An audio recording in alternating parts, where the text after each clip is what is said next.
मजार पर झंडा लहराने वाली घटना को लेकर एआई ग्रोक ने बता दी अंदर की खबर। वारिस पठान का आया बड़ा बयान, पुलिस कर्मियों पर भी होगा एक्शन।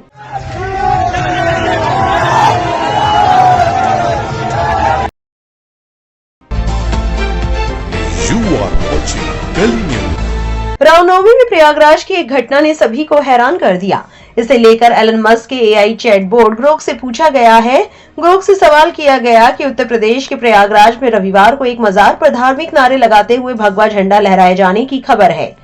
पूरा मामला क्या है? इस घटना के पीछे कौन लोग हैं? उनका मकसद क्या है? क्या ये किसी राजनेता के बयान से इन्फ्लुएंस होकर ऐसा किया गया?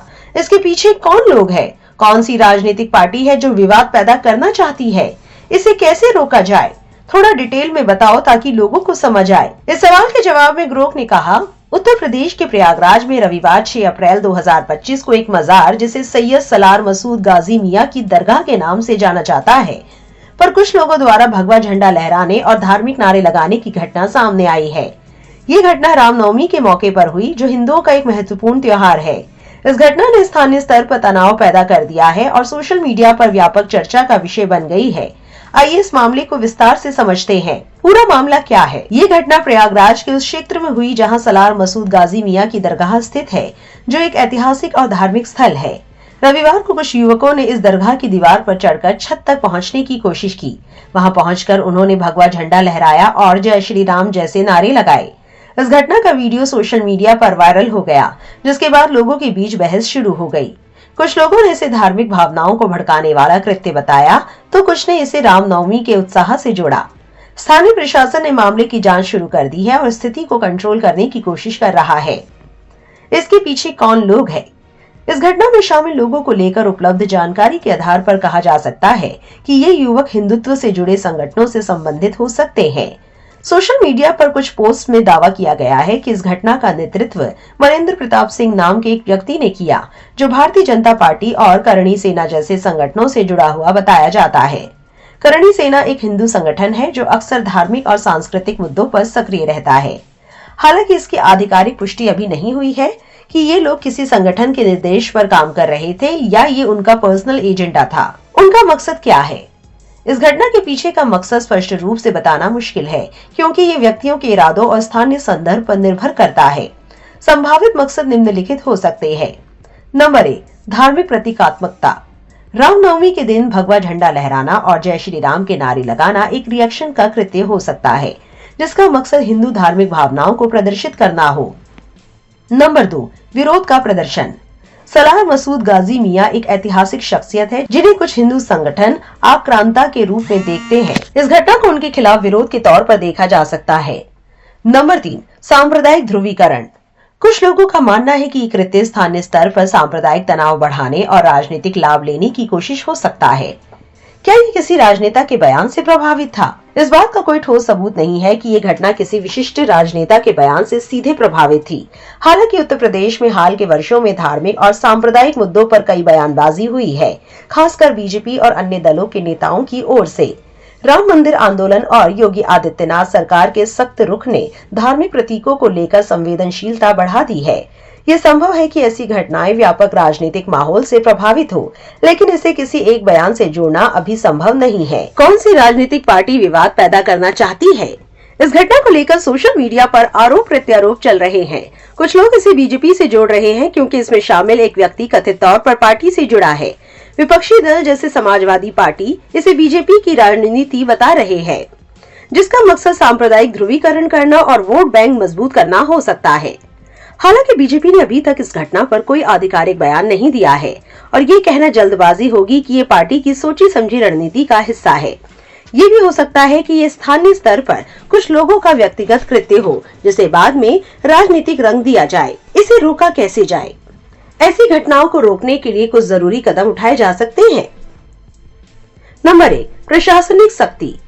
संवेदनशील क्षेत्रों में पुलिस की मौजूदगी बढ़ाई जाए और धार्मिक स्थलों की सुरक्षा सुनिश्चित की जाए। इस मामले में त्वरित जांच और दोषियों पर कार्रवाई से संदेश जाएगा कि ऐसा व्यवहार बर्दाश्त नहीं किया जाएगा। नंबर 2, समुदायों के बीच संवाद। स्थानीय नेताओं और धार्मिक गुरुओं को साथ लाकर आपसी समझ बढ़ानी चाहिए ताकि तनाव कम हो। नंबर 3, सोशल मीडिया पर निगरानी। ऐसी घटनाओं के वीडियो वायरल होने से तनाव बढ़ता है। सोशल मीडिया पर भड़काऊ कंटेंट पर रोक लगाई जाए।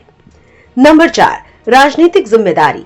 सभी दलों को भड़काऊ बयानबाजी से बचना चाहिए और शांति बनाए रखने में सहयोग करना चाहिए। नंबर 5, जागरूकता अभियान। लोगों को धार्मिक मुद्दों पर बर्दाश्त और सामाजिक सौहार्द के महत्व के बारे में शिक्षित करना जरूरी है। ये तो हो गई एआई ग्रोक की बात। अब आपको दिखाते हैं लोगों के कुछ कमेंट्स जो इस घटना को लेकर सोशल मीडिया प्लेटफॉर्म एक्स पर किए गए हैं। सोशल एक्टिविस्ट प्रशांत कनौजिया लिखते हैं, मस्जिद और मजार ना होता कोई हिंदू त्योहार ना होता। पत्रकार अभिनव पांडे लिखते हैं, ये लोग कौन सा धर्म स्थापित करना चाहते हैं। तस्वीर बहरिया थाने के अंतर्गत प्रयागराज, माफ करिएगा हमारा शहर ऐसा नहीं था। खुरपेश नाम के एक यूजर ने तंज कसने के रूप में लिखा, हथियारों के जुलूस निकालता देश का मुसलमान फिर कहते हैं कि बेरोजगार है। समाज सेवक विनय दुबे इस मामले पर लिखते हैं, काश आज माननीय श्री योगी आदित्यनाथ जी उत्तर प्रदेश के मुख्यमंत्री होते तो इस तरह से खुलेआम प्रदेश की कानून व्यवस्था की नाक ना कट रही होती। अखिलेश यादव इस्तीफा दो। असुद्दीन ओवैसी की पार्टी के कद्दावर नेता वारिस पठान ने इस घटना पर लिखा, कुछ दिन पहले ईद की नमाज करोड़ों लोगों ने पढ़ी, सब मोहब्बत से गले मिलकर अपने घर चले गए। किसी भी मुसलमान ने कोई मंदिर के सामने ना नारे लगाए, ना किसी मंदिर पर चढ़कर झंडा फहराया। वक्फ आंदोलन में सिर्फ काली पट्टी बांधने पर पेनल्टी। अब इन लोगों पर कौन सी पेनल्टी लगेगा?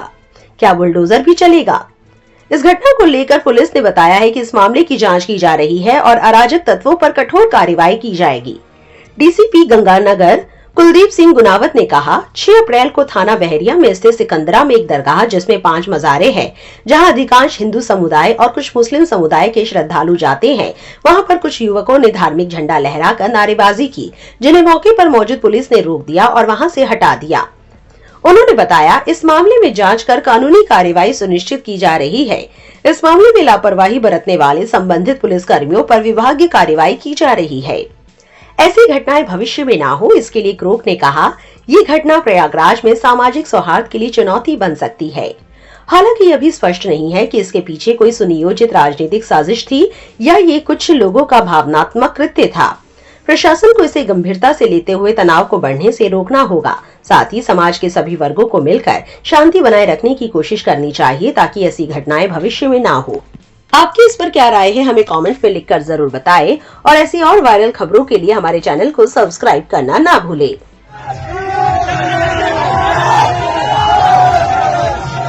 प्रकरण में लापरवाही बरतने वाले संबंधित पुलिस कर्मियों पर विभागीय कार्रवाई की जा रही है। ग्रोक के इस तरह के सवालों को देखकर वरिष्ठ लेखक अशोक कुमार पांडे अपनी राय रखते हैं और कहते हैं, ग्रोक वही बता रहा है जो सार्वजनिक रूप से उपलब्ध है, पर हर झूठ का जवाब दिया है लोगों ने। इतिहास के 50 झूठ तो मैंने ही नंगे किए हैं और ऐसे हजारों लोग हैं। सच तो सच ही होता है, कोई निष्पक्ष ढूंढेगा तो उसको मिल जाएगा। सवाल दूसरा है, कल किसी एआई को अलग तरीके से ट्रेन करके लाया जाए तो वो ऐसे ही बेधड़क झूठ भी बोलेगा, तो क्या करेंगे आप लोग? ज्ञान इंटरनेट से बाहर भी है, किताबों में भी है, उसे पढ़िए, खुद सच के सिपाही बनिए। अपदीपो भव। किसी मशीन के भरोसे न रहिए, वो अपने बनाने वाले की गुलाम है। मैंने ग्रोक से ना कुछ पूछा ना पूछूंगा, सच तलाशने हर बार किताबों तक ही गया, वहीं जाऊंगा। आपकी इस पूरे मामले पर क्या राय है, हमें कमेंट में लिखकर जरूर बताएं और ऐसी और वायरल खबरों के लिए हमारे चैनल को सब्सक्राइब करना ना भूलें।